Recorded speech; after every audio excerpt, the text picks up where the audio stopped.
सम्राट अशोक एक ऐसा नाम जो हम सब ने सुना है, लेकिन क्या हम उनकी पूरी कहानी जानते हैं? आज हम उनकी विरासत की उन परतों को खोलेंगे जो अक्सर हमारी नजरों से छिपी रह जाती हैं। तो सबसे पहले ये समझना जरूरी है कि हम कितने बड़े साम्राज्य की बात कर रहे हैं। सोचिए, तीसरी शताब्दी ईसा पूर्व में अशोक का मौर्य साम्राज्य लगभग पूरे भारतीय उपमहाद्वीप पर फैला हुआ था। ये उस समय दुनिया के सबसे विशाल साम्राज्यों में से एक था। अशोक की कहानी जो हम सबने सुनी है वो कुछ ऐसी है। एक बेहद क्रूर राजा जो कलिंग युद्ध में हुए खून खराबे को देखकर इतना दहल गया कि उसका दिल ही बदल गया। उसने हिंसा छोड़ दी और शांति का रास्ता अपना लिया। पर क्या कहानी सच में इतनी सीधी सादी है? और ये सिर्फ हमारी कही बात नहीं है। देखिए, जाने माने इतिहासकार H.G. वेल्स ने भी अशोक के बारे में क्या खूब कहा है। ये लाइन बताती है कि दुनिया भर में अशोक को किस सम्मान की नजर से देखा जाता है। लेकिन यहीं पर हमें एक पल रुककर सोचना होगा, क्या यही पूरी कहानी है, या इस चमकदार छवि के पीछे कोई और हकीकत भी छुपी हुई है? यहां हमें अशोक की दो बिल्कुल अलग अलग तस्वीरें दिखती हैं। एक तरफ है एक महान राजनेता जो प्यार और करुणा से राज करते थे, और दूसरी तरफ एक ऐसे शासक की छवि है जो कहीं ज्यादा जटिल और शायद तानाशाह भी था, जिसकी विरासत को बाद में बहुत बढ़ा चढ़ाकर पेश किया गया। तो सच क्या है, इसका पता लगाने के लिए सबसे अच्छी जगह है अशोक के खुद के शब्द। चलिए देखते हैं कि उनके शिलालेख उनके बारे में क्या बताते हैं। ये देखिए, ये उनके सबसे मशहूर शिलालेखों में से एक है। इसमें अशोक खुद कलिंग युद्ध के बाद अपने गहरे दुख और पछतावे को बयां कर रहे हैं। वो वहां हुई मौत, तबाही और लोगों के निर्वासन पर अफसोस जता रहे हैं। इसी को उनके हृदय परिवर्तन का सबसे बड़ा सबूत माना जाता है। और फिर ये बयान, यहां वो खुद को अपनी प्रजा का पिता बता रहे हैं। ये सिर्फ एक राजा का हुक्म नहीं है, ये एक पूरा नजरिया है जिसमें एक राजा अपनी प्रजा को अपने बच्चों की तरह देखता है और उनकी भलाई चाहता है। और उनके इस बदलाव का जो सार था वो था धम्म। अब ये समझना जरूरी है कि धम्म कोई धर्म नहीं था, ये दरअसल एक नैतिक कोड था, एक पॉलिटिकल पॉलिसी थी जो इतने बड़े और अलग अलग संस्कृतियों वाले साम्राज्य को तलवार से नहीं बल्कि आपसी सद्भाव और अहिंसा से जोड़े रखने के लिए बनाई गई थी। लेकिन जैसा कि कहते हैं, हर सिक्के का दूसरा पहलू भी होता है।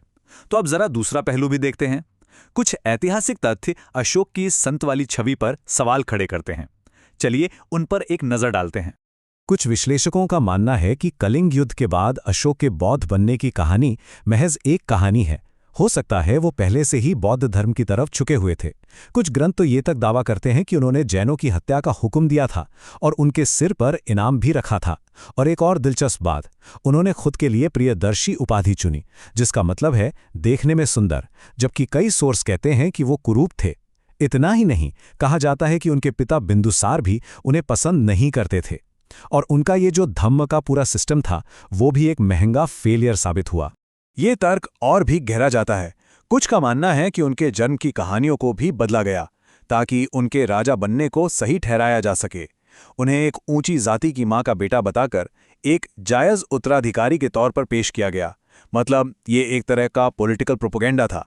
तो अब हमारे सामने दो बिल्कुल अलग अलग कहानियां हैं। एक में अशोक एक संत हैं, तो दूसरे में एक चालाक और शायद क्रूर शासक। तो सवाल यह है कि इन दो विरोधाभासी तस्वीरों को मिलाकर हम असली अशोक को कैसे समझें? यही तो सबसे बड़ा सवाल है ना? इन सारी कहानियों और सबूतों के बीच असली अशोक आखिर था कौन? शायद इसका जवाब किसी एक तरफा कहानी में नहीं है। हो सकता है कि असली अशोक न तो पूरी तरह संत थे और न ही पूरी तरह पापी। शायद वो एक बेहद प्रैक्टिकल और महत्वाकांक्षी राजनेता थे जो अपने समय की चुनौतियों से अपने तरीके से निपट रहे थे। आप इसे ऐसे भी देख सकते हैं, उनका धम्म सिर्फ एक नैतिक विचार नहीं था बल्कि एक जीनियस पॉलिटिकल टूल था। जरा सोचिए, एक साम्राज्य जिसमें सैकड़ों भाषाएं और संस्कृतियां थीं, उसे सिर्फ तलवार के दम पर कब तक एक रखा जा सकता था? धम्म उस साम्राज्य को एक साथ जोड़ने वाला एक नैतिक गोंद था। ये अशोक की राजनीतिक समझ को दिखाता है। और उनकी विरासत का सफर देखिए, ये कितना अविश्वसनीय है। उनकी मौत के बाद हिंदुस्तान उन्हें लगभग भूल ही गया था। सदियों तक उनका नाम इतिहास के पन्नों में कहीं गुम रहा। फिर 18वीं सदी में यूरोप के इतिहासकारों ने उनके शिलालेखों को फिर से खोजा और समझा।